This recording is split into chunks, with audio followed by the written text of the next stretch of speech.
Hi everyone, my name is Michelle Brown. I'm a Missionary Associate with Assemblies of God World Missions working here in Ecuador.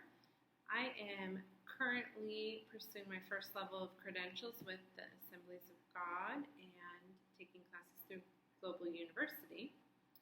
And as part of my Hermeneutics class, I'm required to do a service learning project. And I wanted to put together this short teaching video about salvation under the Old Covenant versus salvation under the New Covenant. I will start by saying this is going to be a really short video, a few minutes. It's just going to get the tip of the iceberg. So if this is a subject that you're interested in learning more, dig into your Bible. There's lots to learn there. If anyone has studied hermeneutics, you know that verses can be pulled out of context, and that is obviously not the way that the Bible is meant to be read. You're supposed to take everything into account. And two, like I said, short video, it's just going to be a tiny bit of information. So if this is something you want to learn more about, I suggest that you study it further and dig in more. All right, let's get started. So what is salvation under the Old Covenant and salvation under the New Covenant? So first off, what's a covenant? So a covenant is a promise or agreement made between two parties. And during the Old Testament, the law was the basis of God's relationship to Israel.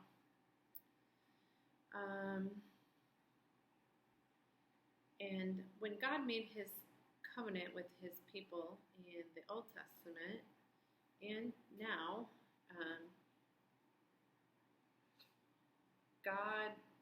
humans cannot change God's covenant.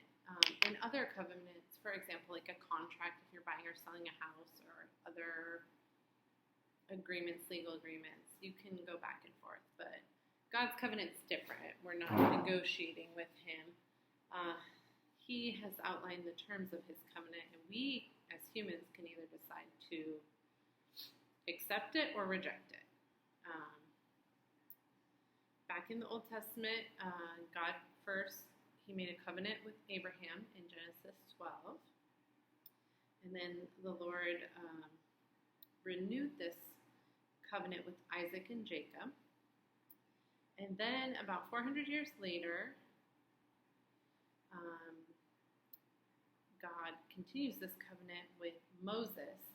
And with Moses was when the laws of God were written down, over 600 commandments. And at that time, if the Israelites kept the 600 commandments, God agreed to bless and protect them. But one thing to remember is that those under the Old Covenant, people living during the Old Testament, were required to keep all the laws. It wasn't like try your best. That was how the covenant was set up. But when Jesus came, he brought a new covenant. That's where we talk about the Old Covenant and the New Covenant. I'm going to read some verses, and I have my Bible here, so I'm going to find those and read them from my NIV study Bible. Okay, so the first one I'm going to read is Hebrews 8, 7 through 13. Hebrews 8, 7 through 13. For if there had been nothing wrong with the first covenant, no place would have been sought for another.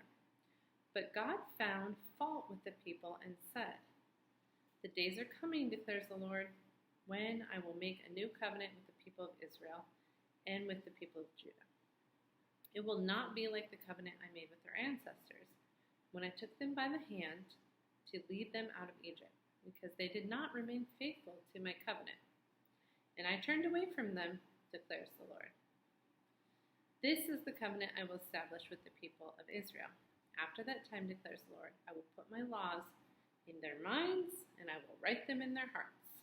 I will be their God, and they will be my people.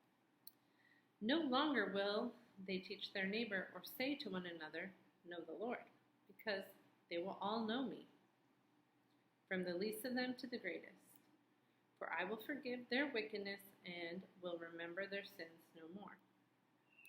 By calling this covenant new, he has made the first one obsolete. And what is obsolete and outdated will soon disappear."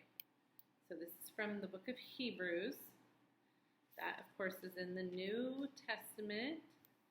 And the book of Hebrews is anonymous. So the author is unknown. But possibly Paul, Luke, Barnabas, Apollos, Priscilla, and others as the authors.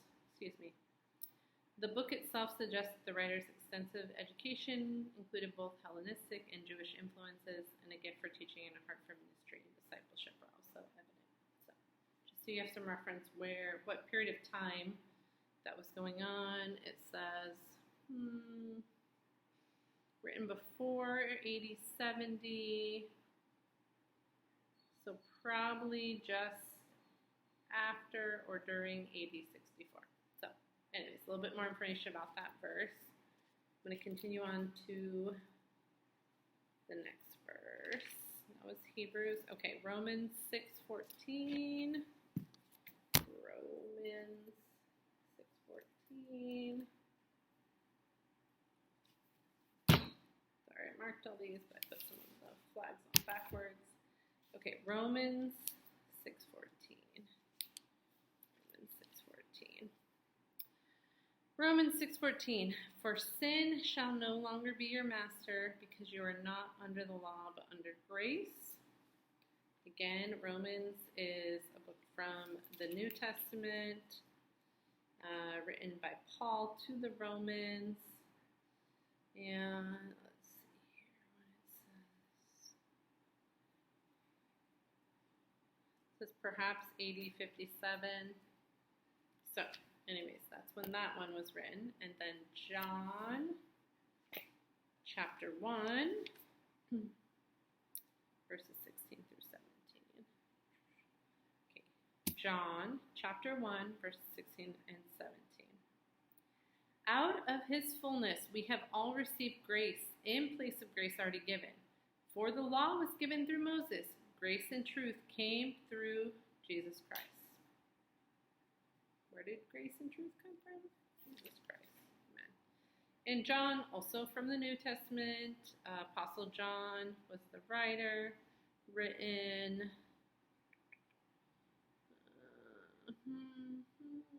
has been suggested between AD 60 and 90, but church tradition narrows it down to between AD 80 and 95. Okay. Continuing forward to Galatians 3:11. Okay, we're going to read Galatians 3:11. Clearly, no one who relies on the law is justified before God, because the righteous will live by faith. Okay, let's read that one more time. Clearly, no one who relies on the law is justified before God, because, end quote, the righteous will live by faith. And Galatians here, written by Paul, exact date unsure, suggests between AD 48 and 50. Okay, and another one from Galatians. Galatians 5:3-4. So Galatians 5:3-4. Again, I declare to every man who lets himself be circumcised that he is obligated to obey the whole law. You who are trying to be justified by the law have been alienated from Christ. You have fallen away from grace. Very interesting. Strong words. Okay. So, what's this all mean to us? Christ is the end of the law. So this is from Romans 10:4. Christ is the end of the law, so that there may be righteousness for everyone who believes. And in our time period, after Jesus has come, the New Testament is now our covenant. Salvation is by faith in God and by faith in God alone through grace. God is the only one who saves.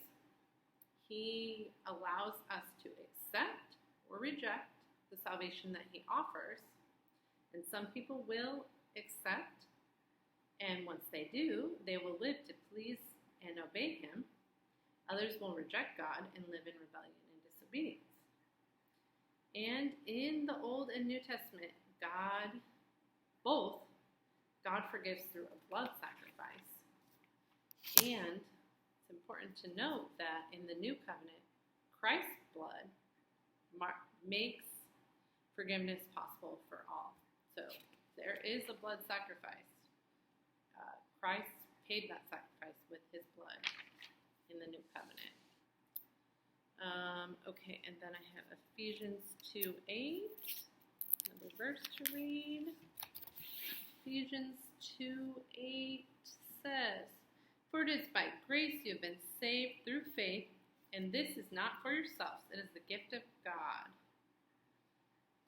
For it is by grace you have been saved through faith, and this is not from yourselves, it is the gift of God. Ephesians is another book from the New Testament, written by Paul,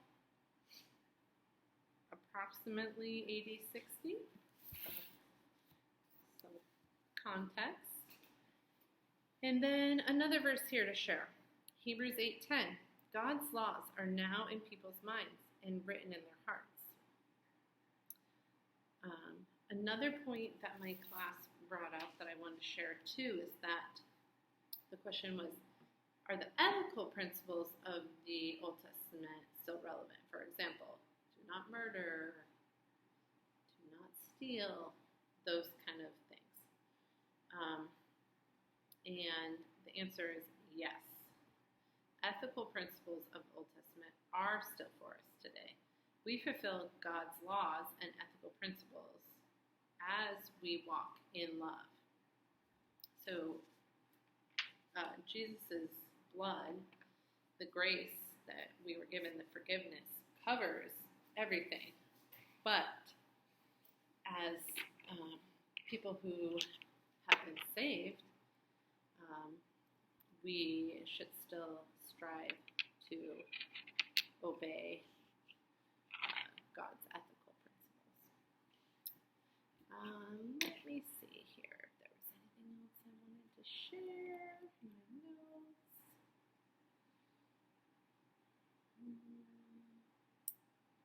I know that kind of wraps us off at an intermediate part, but my video is already 13 minutes long, so I think I'm going to end there. Like I said, there's so much more that could be shared, but I really think taking some time to meditate on those verses and coming before God and then trying to study more, if it's something that you're interested in learning more, is always a good way.